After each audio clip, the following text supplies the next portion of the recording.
Sejam todos muito bem-vindos. Este é o canal O Recalcitrante. No vídeo de hoje, trataremos a respeito da verdade não contada sobre mulheres, poder e justiça. Tentaremos fazer uma análise, entre Nietzsche e a lei brasileira. Inicio este vídeo trazendo uma questão, uma pergunta a vocês. Deixa eu só aumentar aqui direitinho. Isto. Agora eu lanço o seguinte questionamento. Você já sentiu que há algo estranho nas relações modernas? Algo que não é dito, mas que está ali, pairando no ar, em cada olhar desconfiado, em cada namoro com contrato, em cada notícia absurda que surge como se fosse o normal. Pois é, tem algo acontecendo. E talvez o primeiro passo seja entender que nem tudo é o que parece. Por quê? Se o amor já foi uma promessa de segurança, afeto, hoje virou cláusula, virou planilha e disputa jurídica. E no centro dessa transição, um jogo silencioso entre idealizações românticas e realidades estratégicas, onde o nome disso tudo é poder. Nietzsche já dizia para nós que o amor que o homem sente pela mulher não é por ela, mas por uma ideia que ele mesmo criou. Uma idealização moldada a partir da necessidade do controle emocional. Mas essa fantasia, essa mulher angelical, submissa e pura, nunca existiu de fato.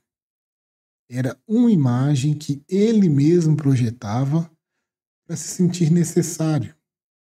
O problema começa quando essa mulher, que deveria corresponder ao mito,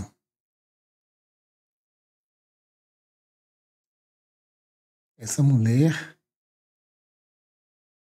ela começa a pensar, a agir, a querer. E então, tudo desaba. Só que essa ruptura, ela não está apenas na filosofia. Ela está no cartório. Ela está no tribunal, no contrato de namoro, no TikTok da garota que diz que agora só sai com homens sob cláusulas pré-assinadas. Ruptura virou regra. Você conhece a expressão pensão socioafetiva? Se ainda não ouviu falar, prepare-se, que isso pode mudar a forma como você vê o afeto. É mais ou menos assim. Você conhece alguém, essa pessoa tem filhos. De repente, vocês saem, se aproximam, se envolvem e tiram fotos juntos. Um belo momento, o fim do relacionamento acontece e vira o início de um processo judicial. Por quê? Porque você foi visto como uma figura paterna. Porque uma imagem no Instagram é prova de afeto. E porque esse afeto, segundo a interpretação de alguns juízes, pode gerar uma obrigação legal de sustento, mesmo sem haver casamento, mesmo sem adoção, só por convívio, só por expectativa. Agora, junte isso à ideia nietzschiana de que mulheres historicamente privadas de poder direto aprenderam a manipular a percepção como forma de sobrevivência. Elas se tornaram mestras da aparência. Sabem que a máscara social vale mais do que a realidade. Porque é essa imagem da mãe dedicada, da parceira amorosa, da companheira ferida, que conquista os juízes, comove uma audiência e constrói uma narrativa legal poderosa. Não por malícia, mas por instinto. Nietzsche não acusava, ele observava. Ele compreendia que, no mundo onde a mulher foi excluída da espada, ela se armou de estratégia. E é justamente nessa estratégia que começa a se moldar as novas dinâmicas sociais.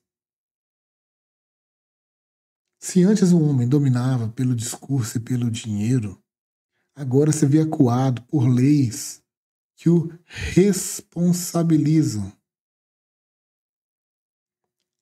E essa responsabilidade, ela vem derivada do afeto. Isso seria o preço da modernidade? Talvez. Mas Nietzsche diria que é a continuação da luta. O campo de batalha mudou. Sai a armadura e entra a petição. Sai a espada e entra o print. Porque tudo hoje é argumento, é discurso, é poder envolto em linguagem emocional. E essa linguagem, dominada historicamente pelas mulheres, virou jurisprudência. Mas há uma pergunta que inquieta. Quando o afeto se torna prova legal, o amor ainda é livre? Ou estamos substituindo a espontaneidade por protocolos, cláusulas, contratos pré-conjugais? Porque a partir do momento em que há medo de amar, o amor vira cálculo. E no cálculo, o outro não é um parceiro, é uma ameaça potencial. Nietzsche via isso como inevitável. Ele enxergava o relacionamento não como harmonia, mas como tensão. Talvez ele estivesse certo. Porque enquanto muitos homens ainda vivem esperando aquela mulher dos contos de fada, muitas mulheres já se tornaram arquitetas de seu próprio poder, mesmo que esse poder ainda se manifeste em silêncio. E é aqui que tudo se encontra: o tribunal e a filosofia, a lei e a psicologia, o Instagram e a história. O que era amor agora precisa de testemunha. O que era namoro agora precisa de cláusula. O que era desejo agora precisa de contrato. Se você acha tudo isso exagerado, pergunte-se quantos relacionamentos você já viu terminarem com afeto. E quantos acabaram com audiência de conciliação? Agora que você chegou até aqui, eu tenho um desafio para você. Escreva aí nos comentários o que você faria se recebesse uma ação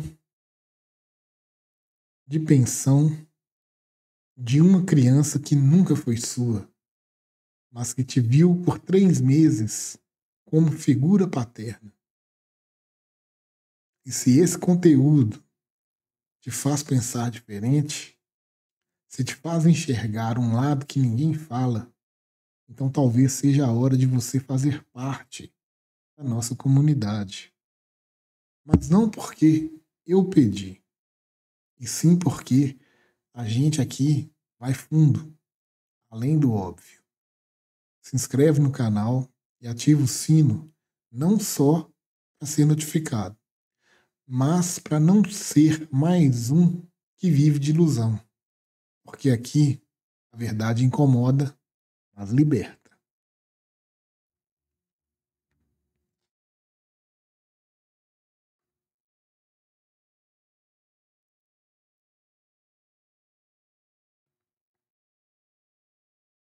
Existe uma ilusão persistente que contamina quase todas as discussões sobre gênero. A de que a mulher é o lado fraco da história, que por não ter levantado impérios, ela teria apenas assistido, que por não liderar batalhas, seria apenas protegida. Mas o que Nietzsche nos propõe é uma reviravolta perigosa, quase subversiva. E se durante. Ou. Desculpa. Mas se durante. Perdi a linha do raciocínio.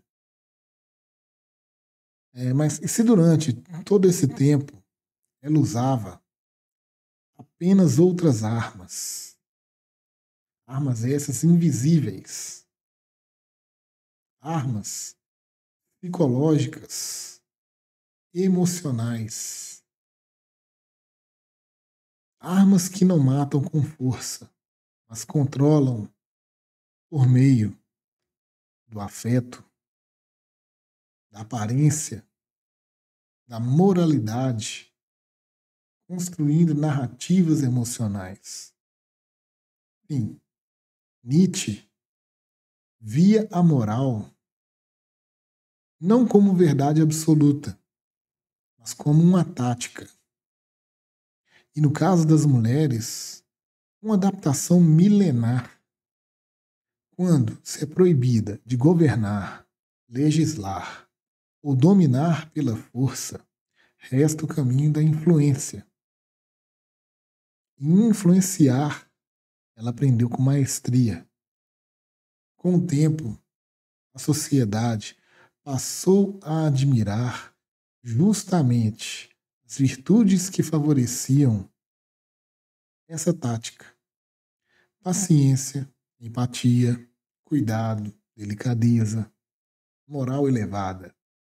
Mas o filósofo alertava: isso não é fraqueza, é cálculo, é sobrevivência, é o uso da narrativa para criar uma fortaleza invisível, porém eficaz. E isso nos leva de volta ao presente, onde os movimentos de justiça social, que alguns tão importantes em sua essência, começam a se tornar distorções burocráticas. Quando cotas são aplicadas indiscriminadamente, sem critérios de mérito, e viram moeda de troca para bônus em departamentos de diversidade, o propósito se perde. O que era para ser, em alguns casos, correções históricas, vira instrumento de poder paralelo. E quem mais se beneficia disso? Não necessariamente o grupo representado, mas aqueles que usam essas causas como trampolim para dominar estruturas corporativas e públicas. Veja, não se trata de negar o valor de lutas legítimas. Algumas são verdadeiramente legítimas, mas de expor como as dinâmicas de poder não desaparecem. Apenas mudam de roupa. Onde antes havia dominação masculina explícita, agora há manipulação institucional explícita. Desculpa, implícita, no caso. Explícita é a dominação masculina. E agora a gente tem uma manipulação institucional implícita. Não se grita mais, se pressiona por dentro.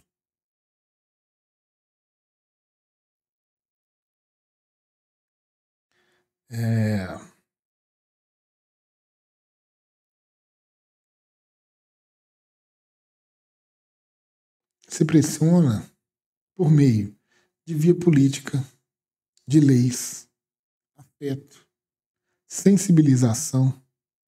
Nietzsche enxergava isso como o maior poder feminino, o de transformar fraqueza em força, vulnerabilidade em vantagem.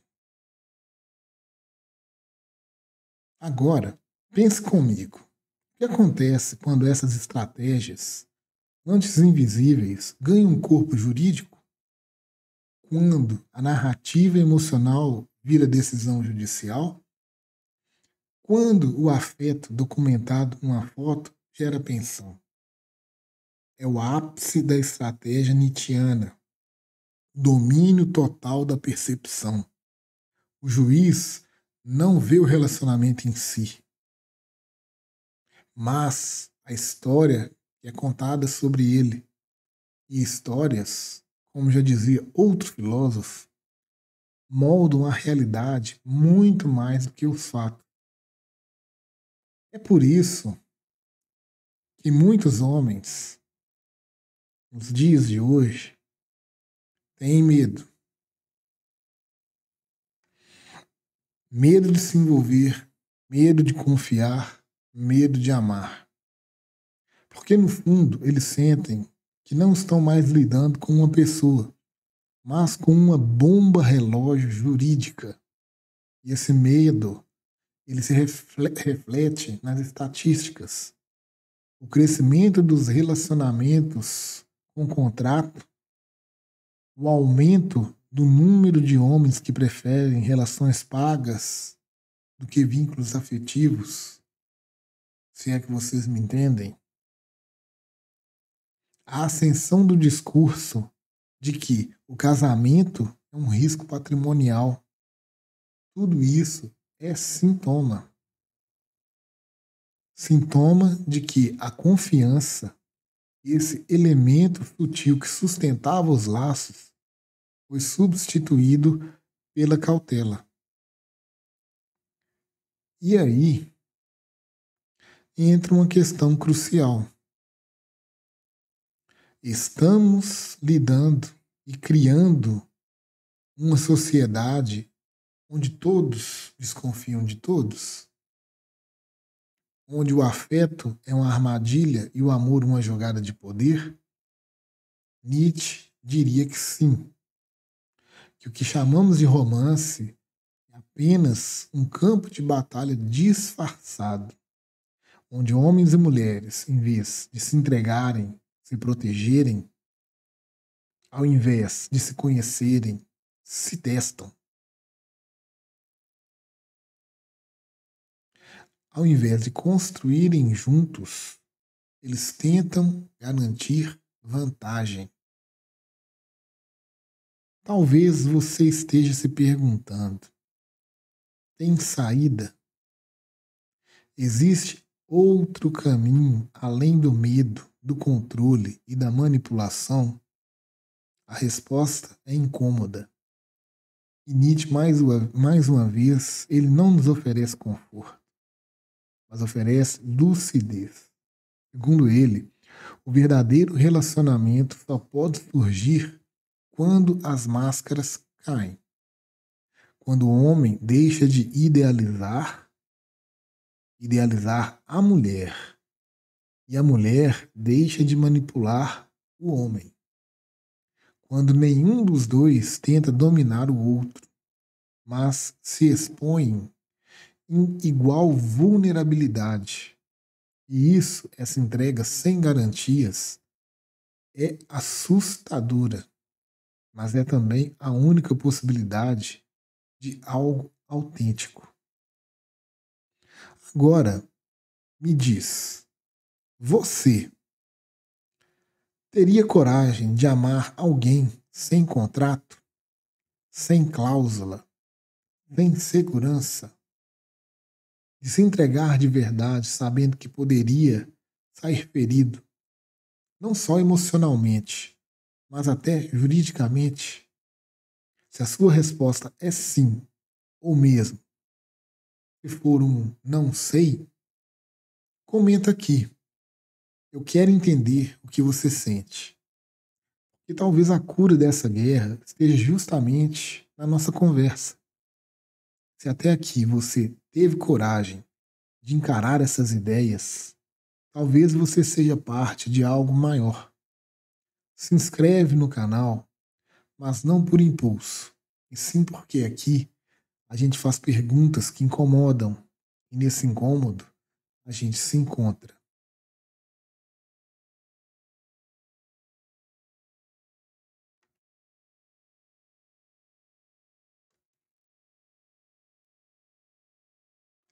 Se até agora você percebeu um padrão, é porque ele está mesmo escancarado.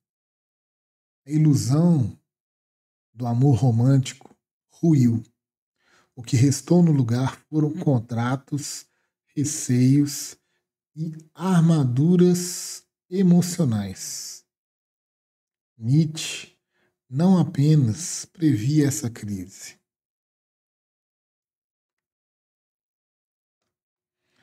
ele a explicava. O que estamos vivendo é uma reconfiguração completa dos papéis tradicionais. Os papéis sociais. E quando isso acontece, o que sobra no início é sempre o caos.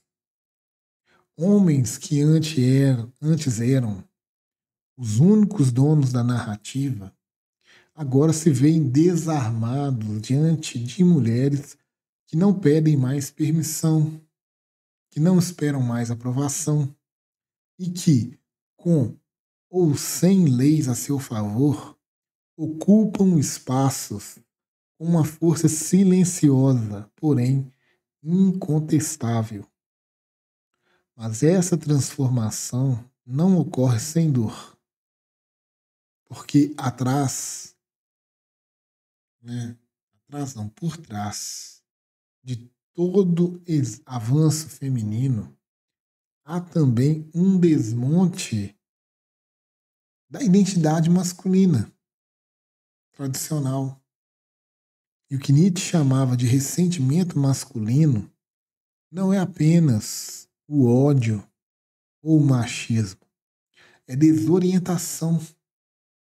O homem médio foi ensinado a ser necessário.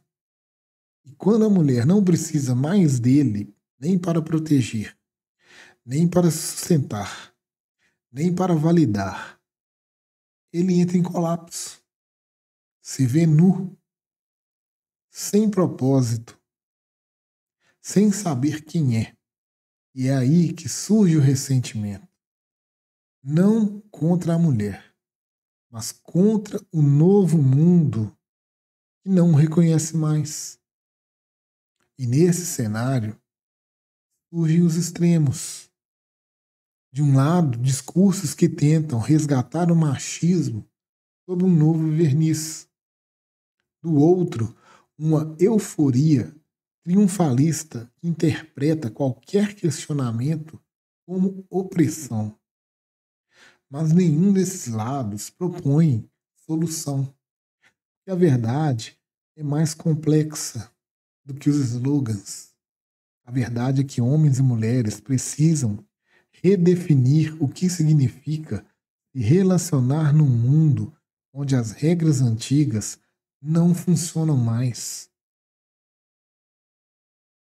Nietzsche sugeria que só há saída se houver coragem.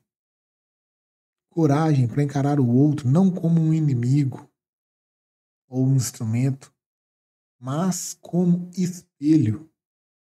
Um espelho que reflete falhas, desejos, traumas e, acima de tudo, potencial. Porque só quando o homem aceitar que não é mais o centro e a mulher não se escorar na manipulação emocional, será possível criar algo novo. Algo que não seja baseado em medo ou vantagem, mas em escolha, em parceria, em vantagem.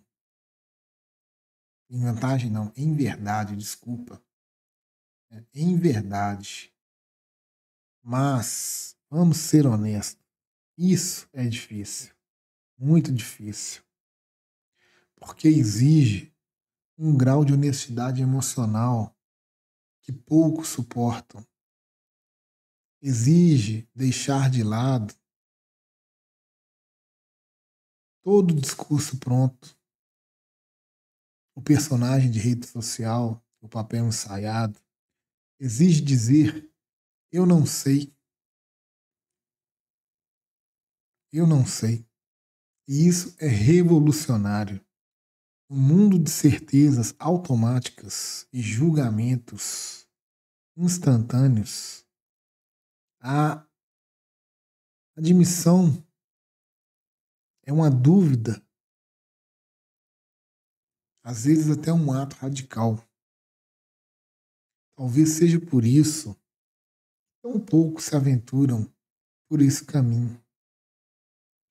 Porque viver uma relação baseada em verdade é como caminhar sem corrimão. Não há garantias, não há contratos que deem conta.